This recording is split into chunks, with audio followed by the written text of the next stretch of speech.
Dzisiaj Pirat 1 debiutuje na polu wzlotów. Jakie to jest nietwarzowe. Kanał Zabytki Nieba istnieje dzięki wsparciu widzów na platformie patronite.pl, a ta seria powstała przy pozafinansowym wsparciu Aeroklubu Gliwickiego. Dziękuję wszystkim i zapraszam na finał serii Pirat 1. Może trochę być słychać mocny wiatr, ale przed pierwszym startem chcę Wam pokazać, jak finalnie ten szybowiec został pomalowany. Czyli mamy takie dwie czerwone strzały, które zostały namalowane na tym szybowcu już przez poprzedniego właściciela w 90 latach, czyli przez Aeroklub Bielsko-Bialski. Te strzały żeśmy zostawili, nie chcieliśmy go w całości lakierować. Zamieniony został, wyklejony z takich zwykłych literek napis Pirat na napis czcionką fabryczną, ale że nie zmieścił się na czerwonym pasku. Jest ten napis taki dwukolorowy. Tutaj jest wymagana naklejka, że te szybowce już są niedopuszczone do akrobacji. No i tak w miarę dyskretnie chciałem ten szybowiec jednak sobie podpisać. No i dalej na czerwonej strzale mamy Zabytki Nieba. No i na przykład te wszystkie klapki, takie wzierniki też zostały poprawione, także ten pasek jest również na nich kontynuowany. Znaki rejestracyjne na skrzydle są namalowane. To są oryginalne oczywiście znaki tego szybowca od nowości. Zmieniliśmy znaki szare na czerwone tutaj z tyłu na kadłubie. Jeżeli chodzi o górną powierzchnię, no to lotki zostały niebieskie. Zgodnie z tradycją po katastrofach piratów końcówka została poprawiona na czerwono. Na ogonie mamy 1, czyli taki znak, jaki oryginalnie ten szybowiec miał. Również odzwierciedlona jest jego czcionka. Mamy tutaj znaczek SZD, no, znany szyld dobrej firmy. Jeszcze w tamtych czasach było napisane tutaj typ szybowca, czyli SZD-30 i Made in Poland. I co ciekawe, z drugiej strony ten znaczek jest asymetryczny, czyli po obu stronach szybowiec leci do przodu. Tak wtedy to było malowane. Na sterze kierunku mamy logo Aeroklubu Gliwickiego, czyli miejsce, gdzie szybowiec jest w tej chwili hangarowany i gdzie ja latam. Tu jakieś drobne były poprawki na trymerze, na sterze wysokości. I tak ten szybowiec się prezentuje w jego obecnych barwach.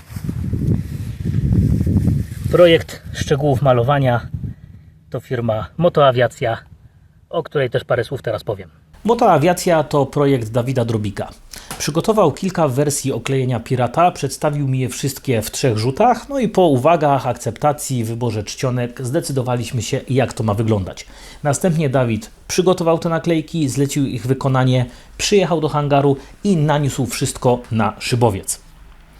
Jakość usługi i materiału śmiało polecam. Spod ręki Dawida swoją drogą wyszło już trochę eleganckich projektów, zarówno dla prywatnych, jak i klubowych szybowców i samolotów, a także dla samolotów liniowych.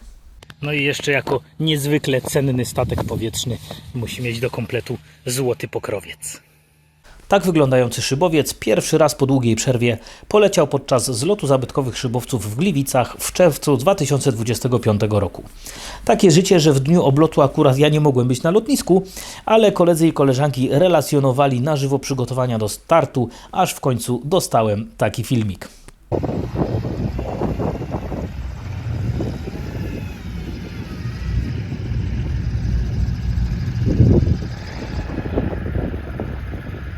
Oto oblot po serwisie na holu za Jakiem 12, a za sterami Pirata instruktor pilot Maciej Nowak, dyrektor Aeroklubu Gliwickiego, któremu wiele zawdzięczam, w sumie nie tylko w kwestii Pirata 1.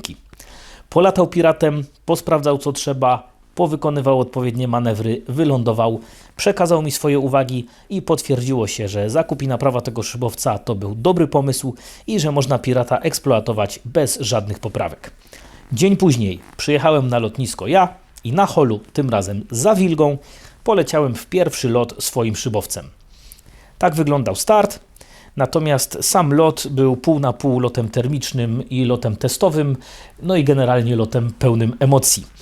Kamery na pokładzie nie miałem, dlatego że to jednak zawsze podświadomie rozprasza, no a dość się miałem skoncentrować na tym, żeby bezpiecznie tym szybowcem wylądować i zobaczyć, jak mi się nim lata. Natomiast po lądowaniu moje pierwsze wrażenia były takie, chociaż nie jest to jakaś wybitnie elokwentna wypowiedź. No i Pirat 1 po pierwszym locie na ziemi. Lot taki sobie, za długo nie trwał. Dron mnie filmuje, bo to zlot zabytkowych szybowców jest. Coś tam warunków wykorzystałem, dość fajnie krąży w prawo, co zwykle nie jest moją ulubioną stroną krążenia. Stabilny szybowiec, faktycznie cichy, nawiewy fajnie chodzą. Nie do końca sobie dobrałem pozycję, ale takie są moje pierwsze po tym locie wrażenia, także udana sprawa generalnie. Gościem na naszym zlocie był Marcin Sigmund, który lądującego pirata sfotografował. Bardzo mu dziękuję za zainteresowanie tym tematem, za przekazanie mi zdjęć, a także za późniejsze opisanie całego zlotu, w tym historii Pirata 1 w skrzydlatej Polsce. To jest numer 10 z 2025 roku, zatem akurat tak się trafiło, że koniec historii remontu naszego pirata znalazł swój finał na łamach cieszącej się najdłuższą tradycją polskiej gazety lotniczej, czyli skrzydlatej Polski. No i na tym kończymy przygodę z remontem Pirata 1. Teraz będzie latać, ale może jego los powtórzą inne szybowce. Zgadza się, Marku. Jeżeli znacie może, gdzie zalega jakiś stary szybowiec, może w starej szopie, w garażu, a może Wy jesteście posiadaczem zabytkowego statku powietrznego, chcielibyście go usprawnić do latania, zapraszamy do kontaktu z Orłem Gliwickim. Może i tak jak Pirat 1 wróci tam, gdzie jego miejsce, czyli pod Kumulusy. I cóż, no... Już do nas dzwonią, już do nas dzwonią. Tak jest.